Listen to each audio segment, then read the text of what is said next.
तो हेलो दोस्तों, एक बार स्वागत है आप सभी का मेरे ब्लॉग में। तो ब्लॉगिंग की शुरुआत हो रही है आज। बहन के ससुराल से है हमारी विदाई। हम अपनी बहन को छोड़ने आए थे यहाँ पे और अब हमको यहाँ से जाना है वापस। तो अभी ना बिल्कुल दिल पे इतना बोझ सा लग रहा है, इतना भारी भारी हो रहा है मन ना। बिल्कुल भी जाने का मन नहीं कर रहा है। अपनी बहन के बारे में सोच के ना ऐसे आंसू आ जा रहे हैं आंखों में, बिल्कुल सोच के ही कि अब इसको हमने यहीं छोड़ के आना है। जिस दिन आए थे उस दिन बहुत खुशी से आए थे कि अपनी बहन के साथ आ रखे हैं। मुझसे तो बिल्कुल भी कंट्रोल नहीं हो रहा है आंसू। मैंने सोचा था अपने बहन के सामने मैं बिल्कुल भी नहीं रोऊंगी, स्ट्रांग बन के रखूंगी ताकि उसको ऐसा ना लगे कि हम लोग भी दुखी है। पर मुझसे ना बिल्कुल भी कंट्रोल नहीं हो रहा था और मेरे आंसू तो बिल्कुल ऐसे निकलते ही आ रहे थे। मैं बहुत जल्दी इमोशनल हो जाती हूँ।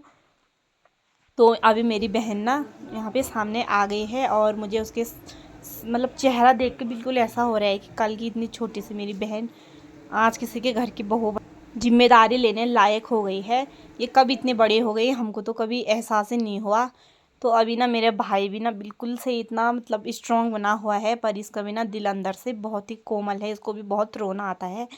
और ये ना अभी बिल्कुल मतलब विदाई में तो मुझे ऐसा लग रहा था जैसे अब क्या करूँ मैं, कैसे संभालूँ खुद को। मुझे तो ऐसी फील आ रही थी कि मैं बस यहाँ पे अपनी बहन की बाहों में ही ऐसे गिड़गिड़ा के बेहोश हो जाऊंगी। मुझे ना इतना रोना आ रहा था। देखिए कल की मेरी बहन कैसे छोड़ना है अपने से पीछे, अपने से जिन्होंने अपने साथ खेला हो, पले हो, बड़े हो, एक साथ डांट खाए हो। तो बिल्कुल भी ना मतलब ऐसा नहीं होता है कि कैसे ससुराल में उसको अकेले छोड़ दें पराए लोगों के बीच में। पर ये तो दुनिया का दस्तूर है, रीत बन के आई है पहले से ही। तो मेरी बहन ना मतलब चाची की लड़की वीडियो ले रही है, तो मैंने उसको बोला था कि मुझे वीडियो में मत लेना, पर उसने थोड़ी बहुत ले ही। तो मैं ना अब इसको इसके ससुराल वालों के भरोसे छोड़ के गई हूँ और उसके सास को बोल के गई हूँ कि मेरी छोटी बहन है, हमारी सबकी छोटी है और लाड प्यार के है, इसका ध्यान रखना। तो वैसे तो मुझे सास ठीक ही लगी अभी, क्योंकि उन्होंने बोला था कि आप चिंता मत करो, ये हमारी बेटी है और हम इसको अपनी बेटी बना कर ही रखेंगे। तो हमें ना ये सुन के बहुत खुशी हुई। बस इतना ही चाहिए भगवान, और हमें कुछ नहीं चाहिए, मेरी बहन खुश रहे अपने ससुराल में। तो यहाँ पर इनके भी ना बहुत सारे मेहमान लोग आए हुए थे और ये हमारे भी गाड़ियाँ लग चुकी थी रोड में बैठने के लिए। एक ये 7 सीटर गाड़ी आई थी हमारी और एक पीछे से कार आई थी वैगनार। तो अभी हम सब लोग ने इसमें बैठ गए हैं। मैं तो पहले ही अंदर बैठ गई हूँ क्योंकि मुझसे और ना बाहर नहीं रुका जाता। मुझे बहुत ही ज़्यादा रोना आ रहा था क्योंकि मैंने पहले भी अपनी शादी में ये सब कुछ देख लिया है, झेल लिया है। ससुराल कैसा होता है, मायका कैसा होता है, ये सब जानते हैं। ससुराल कितना अच्छा भी क्यों ना हो, अपना मायका मायका ही होता है और पराए ना पराए ही होते हैं। और मेरा भाई देखो इतना ज़्यादा इमोशनल हो गया है अभी, और निकल गए हैं हम अब वहाँ से। खैर अब तो उसको ससुराल रहना ही है, ये तो पहले से रीत ही है, परंपरा है कि बेटी को ना पराए घर ही जाना है। तो ये मैंने अपने पहले ब्लॉग में भी दिखाया था कि यहाँ पे ना बहुत सारे धान हो रखे हैं। एक तरफ कटाई हो गई है और दूसरी तरफ ये भी हरे हो रखे हैं धान। तो यहाँ से ना रेल की पटरी है, ये ना रेलवे स्टेशन है यहाँ पे। तो यहाँ से रेल की भी पटरी कट रही है और इधर साइड से रोड भी है। तो मेरा चेहरा देखिए अभी रो रो के ना बिल्कुल कैसा हो रखा है, इतना सूज रखा है मेरी आँखें।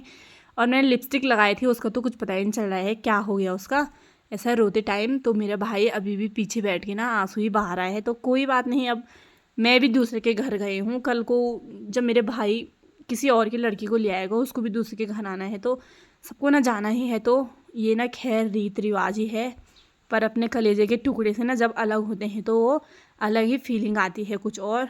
तो ये देखिए अभी यहाँ पे ना बहुत प्यारी धूप खिली हुई है और बिल्कुल क्लियर मौसम बना हुआ है, पर बहुत ही ज़्यादा गर्मी है यहाँ तो, क्योंकि भाबर ही ठहरा है। और हमारे इधर पहाड़ों में ना आजकल हल्की सी ठंडी लगने लगी है और इधर तो बिल्कुल 2-2 3 दिन फैन लगे हुए हैं, फिर भी इतनी ज़्यादा गर्मी है कि बिल्कुल से उमस जैसी हो रही है। गर्मी बिल्कुल भी जा ही नहीं रही है आदमी की नहा नहू के फिर भी। और ये यहाँ पे ना भगत सिंह चौक है। तो ऐसे ऐसे चीज़ें भी देखने को मिल जाती है कि जहाँ पे ना हमारे ऐसे वीर जवान रहते हैं। तो अभी हम निकल गए हैं यहाँ से, अब तो सफ़र है घर के लिए, घर जाने तक का। और ये ना इधर से पूरा जिम कॉर्बेट पार्क है जो वो लगा हुआ है। यहाँ पे ना आजकल बहुत ज़्यादा टूरिस्ट लोग घूमने के लिए आते हैं, मतलब वन्य जीव जो प्राणी होते हैं उनको देखने के लिए। तो हमारे उत्तराखंड में भी ना ऐसे ऐसी जगह है जहाँ पे तीर्थ स्थल हो गए, जैसे पर्यटन स्थल हो गए, तो दूर दूर से लोग ना बाहर से देखने आते हैं इधर। तो मैंने ना यहाँ पे कल आते वक्त एलिफेंट और कैमल को देखा था, तो मैंने सोचा मैं भी छोटी सी इनकी वीडियो ले लूँ। तो ये साइड ही साइड यहाँ से दिख रहे हैं मेरा मन था मैं इनके साथ फ़ोटो क्लिक करूं, पर गाड़ी यहाँ पे नहीं रुकी, ऐसे आगे निकल गई, पर कोई बात नहीं। तो यहाँ से ना ये पूरी नीचे की साइड आगे आगे तक लगे थे। तो मैं सोच रही थी क्या ये रात दिन यहीं पे रहते होंगे। मैंने तो पहले इनको मतलब मैं रामनगर 2-3 बार मेरा आना जाना हो चुका है, तो मैं इनको हमेशा यहाँ पे देखती हूँ। तो शायद मतलब पैसे वगैरह की फ़ोटो वगैरह लिया जाता है इनके साथ और सवारी करी जाती है इनकी। यहाँ ना मतलब एक जो गांव है उसका नाम चमधार है, तो उसके यहाँ पे जो पुल था वो पुल हमें भी क्रॉस करके आगे निकल गए हैं। और ये सामने पीली पीली फूल थी, तो मैंने गाड़ी की शीशे से ऐसे ही इनको हाथ से निकाल लिया, तो ये बहुत प्यारे लग रहे थे। और मैं ना गाड़ी में सबसे आगे से बैठी हुई हूँ, मैं ही अभी इनमें से सबसे चंगी बनी हुई हूँ। बाकी ये सारे लोग उल्टी कर रहे हैं, कोई बेहोश पड़ा है, कोई सोया हुआ है, तो अभी मैं ही आगे से हूँ। और मैं ना हमेशा मतलब गाड़ी में जब किसी को उल्टी वगैरह हो या कोई सोए ना, तो मैं आगे से बैठ जाती हूँ, क्योंकि गाड़ी वाला बोलता है आगे से वही बैठेगा जो ना सोएगा और ना ही उल्टी करेगा। फिर हम ना यहाँ पे थोड़ी मस्ती कर रहे थे, हम खाने के लिए फल फ्रूट लाए थे, और एक केले ना बिल्कुल गाड़ी में ऐसे मतलब शायद सीट के नीचे बिल्कुल से ख़राब हो गए थे, तो ये मेरी बेइज्जती कर रही थी कि कैसे फल खाने के लिए लाई है। फिर मैंने थोड़ी सी अपने यहाँ पे बारिश आ रही थी तो वीडियो बना ली हल्की हल्की, पर इसमें बारिश तो दिख ही नहीं रही है। उसके बाद सारे लोगों को गाड़ी में ना किसी को उल्टी हो रही थी, किसी को नींद आ रही थी, किसी का सर भारी हो रहा था, तो हम लोग थोड़ी सी यहाँ पे भिकिया सैंड में रुक गए थे। और फिर मैं इनको लेके गई होटल में खाना खाने के लिए, तो कोई फास्ट फूड खाना चाहता था और कोई चावल। और फिर उसके बाद मेरी बहन पानी भरती है गाड़ी में पीने के लिए, क्योंकि गर्मी बहुत हो रही थी। हेलो दोस्तों, अभी हमारी घर वापसी हो रही है बारातियों की, और अभी हम भिकिया सैंड में पहुंच गए हैं। तो हम यहाँ पे अभी दिन का खाना खाने के लिए रुके हुए हैं। तो यहाँ मेरे पीछे मेरे भाई लोग और बाकी उधर तक घूमने फिरने जा रहे हैं। तो यहाँ पे एक कुत्ते का बच्चा मिल गया है, पता नहीं किसी के पीछे लगा था, और मेरी बहन ने इसको उठा लिया है, एक घर लेके जा रही है इसको। इसने उसको अडॉप्ट कर लिया है, रोटी भी मांगे, पता नहीं कहाँ से लाए उसके लिए, पता नहीं घर कैसे जाएगी इसको लेके। तो यहाँ पर इतनी गर्मी पड़ी हुई है, कुछ लोग वहाँ पे नहा रहे हैं ऐसे इतनी चिलचिलाती धूप में, और हम अभी यहाँ पे हैं। तो अभी यहाँ पे बहुत धूप पड़ी हुई है और हम भिकिया सैंड के पुल पे खड़े हैं। अभी हम खाना खा के थोड़ी यहाँ पे घूमने फिरने आए हुए हैं। तो यहाँ नीचे पानी इतना मतलब आसपास है, गर्मी से इतनी बढ़ गई है, लोग गदरे में ऐसे ही नहाने आए हुए हैं। यहाँ पे बहुत सारे लोग नहा रहे हैं, और अभी मेरे भाई लोग भी पीछे ऐसे ही घूम रहे हैं। तो धूप देख के इतनी धूप पड़ रही है, चेहरे की आंखें भी नहीं खुल रही है। यहाँ पे ना हमको एक प्यारा सा कुत्ते का बच्चा मिला था, ये ना हमारे पीछे लगा हुआ था। ये दोनों ना बिल्कुल बहुत उदास थी कि इसको गाड़ी में लेके जाना ही जाना है। फिर ना थोड़ी देर बाद इसकी माँ यहाँ पे आ गई थी, तो मैं ना बहुत खुश हो गई थी, क्योंकि ये दोनों ना नाराज़ हो रहे थे कि ये अकेला है या हमारे पीछे लगा है, इसको लेके ही जाना है। तो इसकी माँ आ गई और इसको हमने इसके हवाले कर दिया उसके बाद। तो ये ना भिकिया सैंड से आगे पता नहीं कौन सी नदी बह रही है, किसी को पता है तो कमेंट ज़रूर करना मुझे।